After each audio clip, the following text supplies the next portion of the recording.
लड़की की उम्र महज 14 साल थी और जो प्रेमी था वो शादीशुदा था, उसकी उम्र 35 साल थी और वो 14 साल की लड़की हर रोज़ अपने प्रेमी से मिलती थी और मिलने का सिलसिला बराबर चल रहा था। लेकिन अचानक से एक वक्त ऐसा आता है कि जो 35 साल का शादीशुदा आदमी था उसे अपनी 14 साल की प्रेमिका का कत्ल करना पड़ जाता है। वो कत्ल कर देता है, लाश को ठिकाने लगा देता है। लेकिन सवाल ये, क्या उसकी ज़िंदगी में तो एकदम मज़े थे।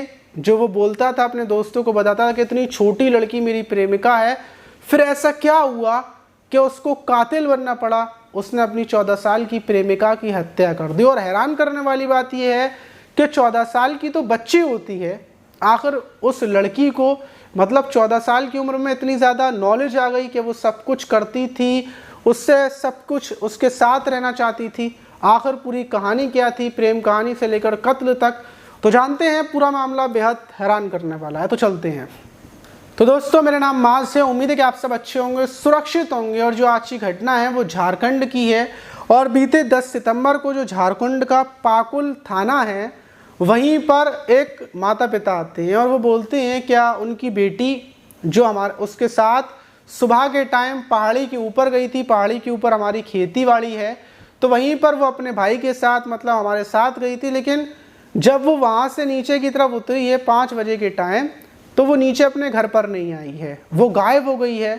अब जब माता पिता पुलिस को ये बात बताते हैं तो वो बोलते हैं कि थोड़ा वेट करो, क्योंकि अभी रात शाम का टाइम हुआ है, हो सकता है वो आ जाए। लेकिन माता पिता बोलते हैं कि वो आ जाती है। आज पहली बार हुआ है कि इतना लेट हो गई है और जंगल है चारों तरफ, इसलिए हमें फ़िक्र हो रही है। पुलिस की एक टीम वहाँ से निकलती है और जंगलों में, रात का टाइम हो चुका था, ऊपर जंगल का जो रास्ता था आने जाने का, वहाँ पर ढूंढती हुई पहुँचती है। लेकिन जो लड़की थी जिसका नाम गंगा था, जिसकी उम्र 14 साल थी, वो कहीं नहीं दिखती। पुलिस वापस आ जाती है, दूसरा दिन हो जाता है, 11 सितंबर लग जाती है। माता पिता पूरे जंगल में चारों तरफ ढूंढते फिरते हैं, लोगों से पता करते हैं, लेकिन लड़की का कोई पता नहीं चलता कि आखिर गंगा गई कहाँ। माता पिता थाने के चक्कर लगा रहे थे, अपनी बेटी को ढूंढ रहे थे। वक्त गुजरता जाता है और 10 सितंबर से 16 सितंबर लगती है कि अचानक से जो जंगल का रास्ता है, वहीं रास्ते से बहुत बुरी बदबू आ रही थी। और बदबू सूंघने के बाद जब कुछ लोग जाकर देखते हैं कि आखिर क्या पड़ा हुआ है, तो वहाँ पर एक लड़की की बॉडी पड़ी हुई थी, जिसके शरीर पर कपड़े नहीं थे। पूरी बॉडी जानवरों ने खा डाली थी, सड़ रही थी, बदबू आ रही थी। फ़ौरन पुलिस को सूचना दी जाती है। पुलिस वहाँ पर पहुँचती है। पहाड़ी के ऊपर जंगल था, घना जंगल, वहीं पर बॉडी मिली थी। लाश को उठाया जाता है। अब जब पता किया जाता है कि गुमशुदगी की एक रिपोर्ट दर्ज है और जो लड़की की बॉडी मिली है वो भी लगभग लड़की ऐसे ही होगी, 17, 18 साल, 14 साल, क्योंकि बॉडी पूरे तरीके से ख़राब हो चुकी है। लेकिन लड़की के पैर में तोड़ियाँ थीं और कपड़े थे थोड़े बहुत, वो दिखाए जाते हैं। माता पिता को पहचान करवाई जाती है बुलाकर, तो वो रोने लगते हैं और बोलते हैं कि यही हमारी बेटी है। अब सवाल ये, क्या आखिर इसकी मौत कैसे हुई।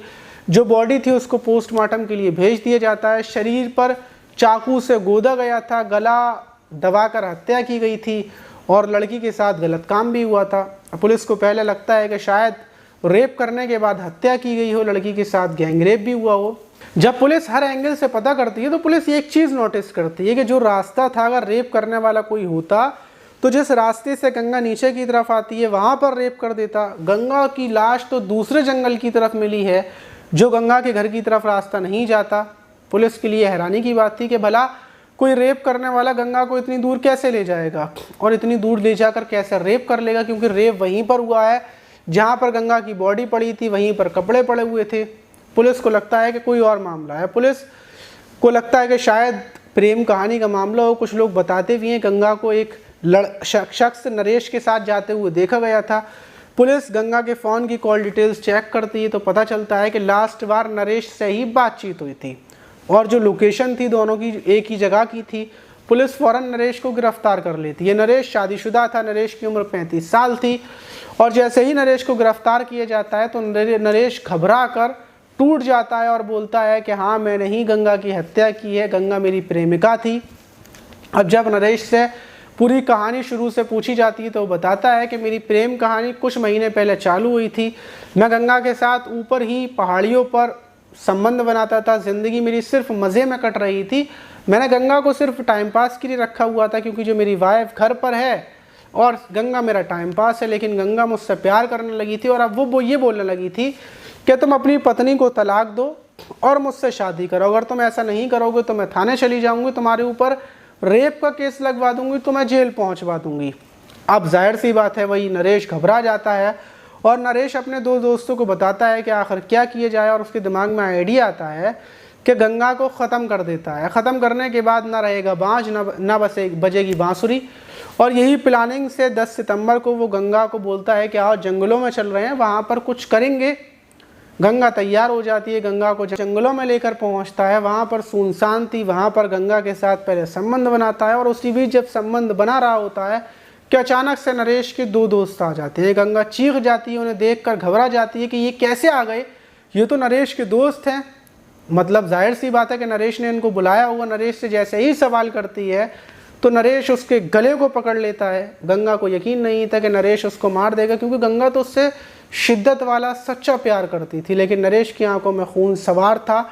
कस के गर्दन दबाए रहता है, वो भागने की कोशिश करती है और नरेश के दोनों दोस्त गंगा को वहीं पर गिराकर उसकी गर्दन को दबाए रहते हैं और उसकी हत्या कर देते हैं और लाश को वहीं पर फेंक कर फरार हो जाते हैं। जो नरेश के दोस्त हैं वो फिलहाल में फरार चल रहे हैं।